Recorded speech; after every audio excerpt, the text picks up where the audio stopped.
Hello welcome back to my channel. ഇന്നൊരു ചെറിയ long video ആയിട്ടാണ് വന്നിരിക്കുന്നത്. വേറെ ഒന്നുമല്ല, ഞങ്ങൾ വീട്ടിൻ്റെ താഴെ കുറച്ച് തോടും വയമ്പ് മരമൊക്കെ ഉണ്ട് കേട്ടോ. അപ്പോൾ അങ്ങോട്ടേക്ക് നടക്കാമെന്ന് വിചാരിച്ചിട്ട് ഇറങ്ങിയതായിരുന്നു. അപ്പോൾ അതിൽ കുറച്ച് ബൈറ്റ്സൊക്കെ കിട്ടിയിട്ടുണ്ടായിരുന്നു. അത് നിങ്ങളെയും കൂടെ കാണിക്കാമെന്ന് വിചാരിച്ചേ. മോൻ കുറേ ദിവസമായിട്ട് പറയുന്നുണ്ടായിരുന്നു നമുക്ക് അങ്ങോട്ടേക്ക് പോവാം, അങ്ങോട്ട് പോയി ജസ്റ്റ് ഒന്ന് നോക്കിയിട്ട് കണ്ടിട്ടൊക്കെ വരാമെന്ന്. കുഞ്ഞുങ്ങളല്ലേ, അവർക്ക് ഭയങ്കര ഇഷ്ടമാണ് ഇങ്ങനെയുള്ള കാഴ്ചകളൊക്കെ. അവരൊക്കെ ഇപ്പം അങ്ങനത്തെ കാഴ്ചകളൊന്നും കാണുന്നില്ലല്ലോ, അതുകൊണ്ട് അവർക്ക് ഇതൊക്കെ കാണുമ്പോൾ ഭയങ്കര എക്സൈറ്റ്മെൻറ്റും കാര്യങ്ങളൊക്കെ വരാറുണ്ട് കേട്ടോ.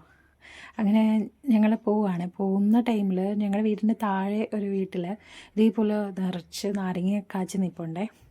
അത് നമുക്കും ഇടയ്ക്കൊക്കെ തരാറുണ്ട് കേട്ടോ. അപ്പോൾ നമ്മൾ ജ്യൂസ് അടിച്ച് കുടിക്കാറുണ്ട്, പിഴിഞ്ഞൊക്കെ കുടിക്കാറുണ്ട്. പക്ഷേ നല്ല ടേസ്റ്റാണെന്ന് വെച്ചാൽ നമ്മൾ ഫ്രഷായിട്ട് പറിച്ച് കുടിക്കുമ്പോൾ ഒരു പ്രത്യേക ടേസ്റ്റാണ് കേട്ടോ. അങ്ങനെ ഞങ്ങൾ തോട്ടുവക്കത്തൊക്കെ എത്തിയിട്ടുണ്ട് കേട്ടോ. ഇപ്പോൾ ഇവിടെ റോഡും കാര്യങ്ങളൊക്കെ ആയി. പണ്ടിങ്ങനെ ആയിരുന്നില്ല എന്ന് ഹസ്ബൻഡ് പറയുന്നേ. ഇങ്ങനെ കോൺക്രീറ്റ് ഒന്നും ഉണ്ടായിരുന്നില്ല, വലിയ തോടായിരുന്നു. അവർ സമ്മർ സീസണിൽ, സമ്മർ വെക്കേഷൻ ടൈമിൽ കസിൻസ് എല്ലാവരും കൂടെ വരുമ്പോൾ കുളിക്കാനും മീൻ പിടിക്കാനും ഒക്കെ ഉള്ള അതിൻ്റെ കുറേ കഥകളൊക്കെ ഇങ്ങനെ പറയുന്നുണ്ടായിരുന്നു. അപ്പോൾ നൊസ്റ്റാലജി ഉണർന്നായിരുന്നു കേട്ടോ.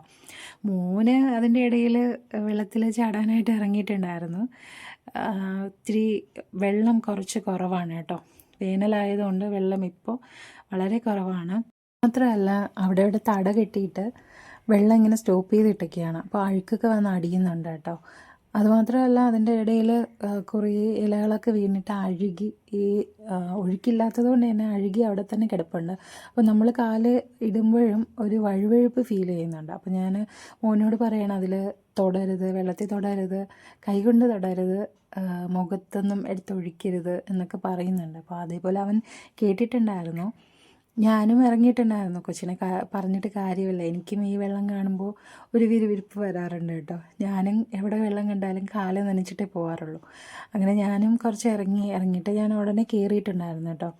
എന്നിട്ട് ഞങ്ങൾ അങ്ങോട്ടേക്ക് നടക്കുന്നുണ്ടായിരുന്നു. അവിടെ ഈ വരമ്പെന്നല്ല, ഇപ്പോൾ റോഡ് തന്നെയാണ്. അത്യാവശ്യം വണ്ടികളൊക്കെ പോവുകയും ചെയ്യും. അപ്പോൾ നമ്മൾ നടക്കുന്നുണ്ട് കേട്ടോ. പക്ഷേ എനിക്ക് ഇങ്ങനെ ഈ മോനും ഞാനും മാത്രമായിട്ട് നടക്കാൻ ഇച്ചിരി പേടിയാണ്. കാരണം അവിടെ നിറച്ച് പട്ടികളും അതുപോലെ തന്നെ ഇഴജന്തുക്കളൊക്കെ ഉണ്ട് കേട്ടോ. അപ്പോൾ എനിക്ക് ഒറ്റയ്ക്ക് നടക്കുമ്പോൾ ഒരു ഭയമുണ്ട്. അതുകൊണ്ട് ആണ് ഹസ്ബൻഡിനെയും കൂട്ടിയിട്ട് പോകുന്നത്. അപ്പോൾ ഈ വരുമ്പോൾ വരെ ഇങ്ങനെ നടക്കുമ്പോൾ എനിക്കും കുറച്ച് നൊസ്റ്റുമൊക്കെ ഉണർന്നിട്ടുണ്ടായിരുന്നു. കാരണം എൻ്റെ അമ്മമ്മയുടെ വീടൊക്കെ ഇതേപോലത്തെ ഒരു ഏരിയയിലാണ് ഉണ്ടായിരുന്നത്. അപ്പോൾ ഇങ്ങനെ നടന്ന് ഇതുപോലെയല്ല, ഇതിൻ്റെയും ചെറിയ വഴികളാണ് ഉണ്ടായിരുന്നത്.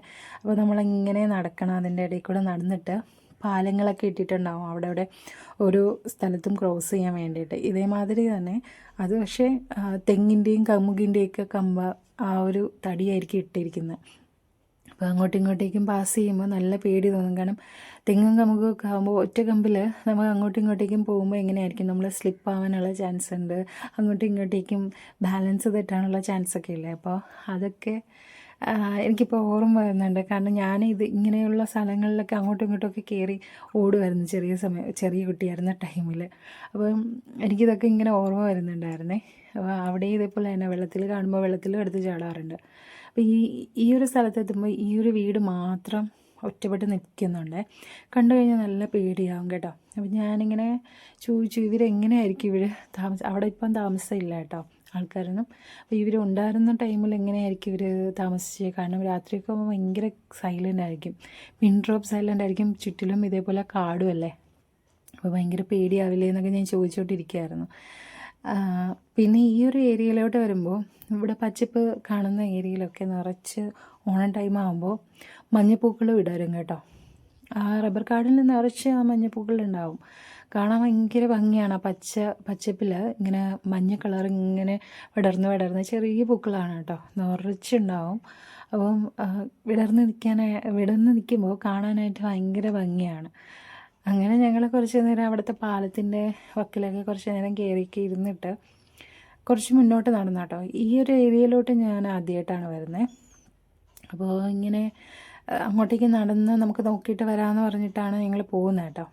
പോയിട്ട് നമുക്ക് അന്ന് ഒരു അബദ്ധവും പറ്റിയിട്ടുണ്ടായിരുന്നു. കാരണം അങ്ങോട്ടേക്ക് പോകുമ്പോൾ വീടുകൾ വളരെ കുറവാണ്, 1-2 വീടുകൾ മാത്രമേ ഉള്ളൂ. അപ്പോൾ അങ്ങോട്ട് പോയപ്പോൾ ഒരു പ്രശ്നം ഉണ്ടായിരുന്നില്ല.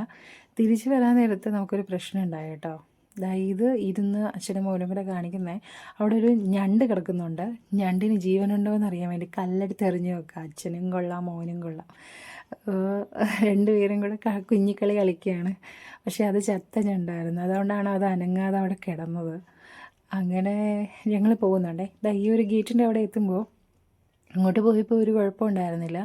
തിരിച്ച് വരുന്ന ടൈമിൽ ഒരു പട്ടി എടുത്ത് ചാടിയിട്ട് ഭയങ്കര കുരയും നമ്മൾ അറ്റാക്ക് ചെയ്യാനായിട്ട് വരാനായിട്ടുള്ള ഭാവമായിരുന്നു കേട്ടോ. അപ്പം നമ്മൾ വിചാരിച്ചു ഒരെണ്ണമല്ലേ ഉള്ളൂ, നമുക്കൊരു കമ്പെടുത്തിട്ട് പോകാമെന്ന് വിചാരിച്ചിട്ട് ഒരു കമ്പെടുത്തിട്ട് നമ്മൾ തിരിച്ചു വന്നു കേട്ടോ.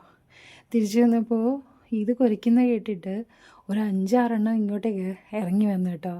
മോനും കൂടെ ഉള്ളതുകൊണ്ട് ഞങ്ങൾക്ക് നല്ല പേടിയായിപ്പോയി. ഇനി എന്ത് ചെയ്യും, ഇതെല്ലാം കൂടെ ഞങ്ങളുടെ അടുത്തേക്ക് അറ്റാക്ക് ചെയ്യാനായിട്ട് വരുമായിരുന്നു. മോനിത് കണ്ട് പേടിച്ച് ഓടുകയും ചെയ്തു. ഇത് ഓടുന്ന കണ്ടിട്ട് പട്ടികളെല്ലാം കൂടെ ഓടി വരാനായിട്ടും സ്റ്റാർട്ട് ചെയ്തു. അപ്പോഴാണ് ദൈവദൂതനെ പോലെ ഒരു അങ്കിളും ആൻറ്റിയും കൂടെ വരുന്നുണ്ടായിരുന്നു. ആ അങ്കിള് ഞങ്ങളിൽ നിന്ന് വടി വാങ്ങിയിട്ട് അതിനെല്ലാം പേടിപ്പിച്ച് ഓടിച്ച് വിട്ടു കേട്ടോ. കാരണം ആ അങ്കിള് ഡെയിലി അതുവഴി പാസ് ചെയ്യുന്നതാണ്, ഇതിനെല്ലാം മാനേജ് ചെയ്യുന്നതാണ്. ഈ അങ്കിളിനെ കണ്ടപ്പം തന്നെ അതെല്ലാം ഓടിയിട്ടുണ്ടായിരുന്നു. അപ്പോൾ അത്രയേ ഉള്ളൂ കേട്ടോ ഞങ്ങളുടെ കുഞ്ഞു വീഡിയോ.